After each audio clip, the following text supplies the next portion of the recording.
নেশা ও খুনের মামলা চালানোর টাকা জোগাড় করতে কিশোর তপুকে হত্যা। পাবনা জেলা পুলিশের ভার্চুয়ালি প্রেস রিলিজে পাঠানো তথ্যচিত্রে ডেস্ক রিপোর্ট।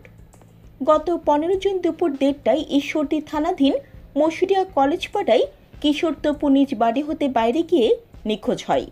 তারপর অজ্ঞাত অপহরণকারী কিশোর তপুর মোবাইল ফোন দিয়ে তপুর বাবাকে ফোন করে বলে তার ছেলেকে অপহরণ করেছে, মুক্তিপণ বাবদ 30,000 টাকা দিতে হবে, অন্যথায় তপুকে মেরে ফেলবে বলে হুমকি দেয়। তখন তপুর বাবা ছেলের জীবনের নিরাপত্তার কথা বিবেচনা করে তাড়া দেয়। বিকাশ নাম্বারে 7,150 টাকা প্রেরণ করেন। 20 মিনিটের মধ্যে ছেলেকে ফেরত দিতে চাইলেও অপহরণকারীরা সময় ক্ষেপণ করতে থাকে এবং 15 জুন পার হয়ে গেল ছেলেকে ফেরত না পেয়ে তপুর মা বাদী হয়ে পরদিন 16 জুন ঈশ্বরদী থানায় একটি নিখোঁজ জিডি করেন।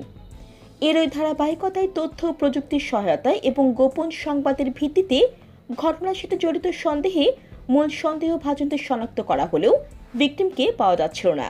গত 22 জুন দুপুর 2:15টায় ঈশ্বরদী থানাধীন মশুরিয়া পাড়ার অরণ্য ছাত্রাবাসের 3য় তলায় সন্দেহভাজন জয়ের ঘর হতে দুর্গন্ধ আসতে থাকে। বিষয়টি সন্দেহজনক হওয়ায় ভিকটিম তপুর পিতা মাতাকে খবর দেওয়া হয়।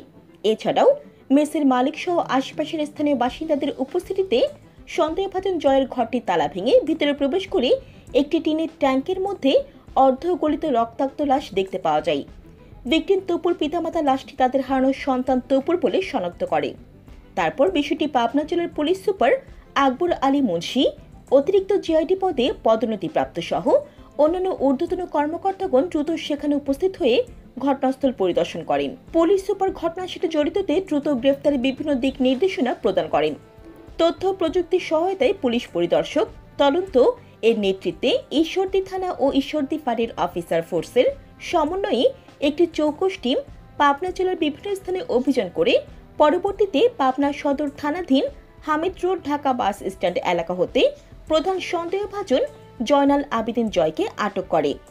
জয় আতাইকুলা থানাধীন দুবলিয়ার মোহাম্মদ জিয়ার ছেলে। তাকে প্রাথমিক জিজ্ঞাসাবাদে তপু হত্যাকাণ্ডের কথা স্বীকার করলে তার কাছ থেকে অপহরণকাণ্ডে ব্যবহৃত ভিকটিম তপুর মোবাইল ফোন জব্দ করা হয় এবং তার দেওয়া তথ্য মতে হত্যাকাণ্ডে জড়িত ঈশ্বরদী থানাধীন মাসুরিয়া পাড়ার ঈশা খালাসিকেও পুলিশ গ্রেফতার করতে সক্ষম হয়। কিন্তু জয় ও ঈশার অপর সহযোগী সোহেল পলাতক রয়েছে। তবে মাসুরিয়া এলাকা হতে গ্রেফতারকৃতদের দেখানো মতে হত্যাকাণ্ডে ব্যবহৃত একটি ধারালো চাকু উদ্ধার করা হয়েছে।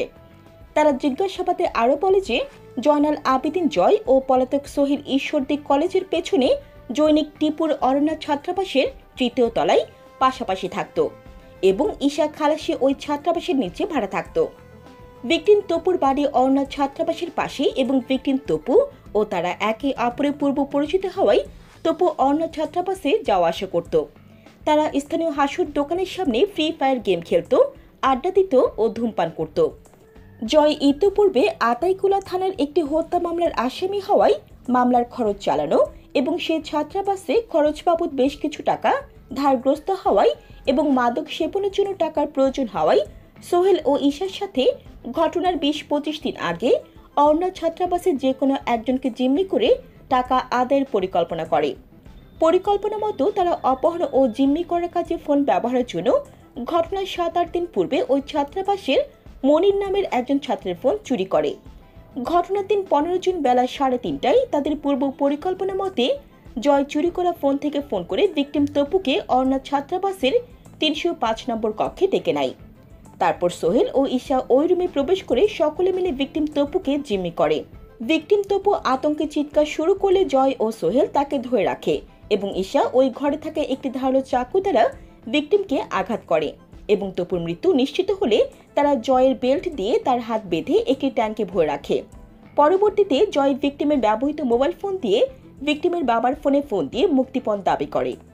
যেহেতু জয় ঘটনার সত্যতা স্বীকার করে বিজ্ঞ আদালতে ফৌজদারি কার্যবিধির 164 ধারায় জবানবন্দি প্রদান করে। Jannatul Afsana, CNF TV. CNF TV, আমাদের দৃষ্টি জুড়ে বাংলাদেশ।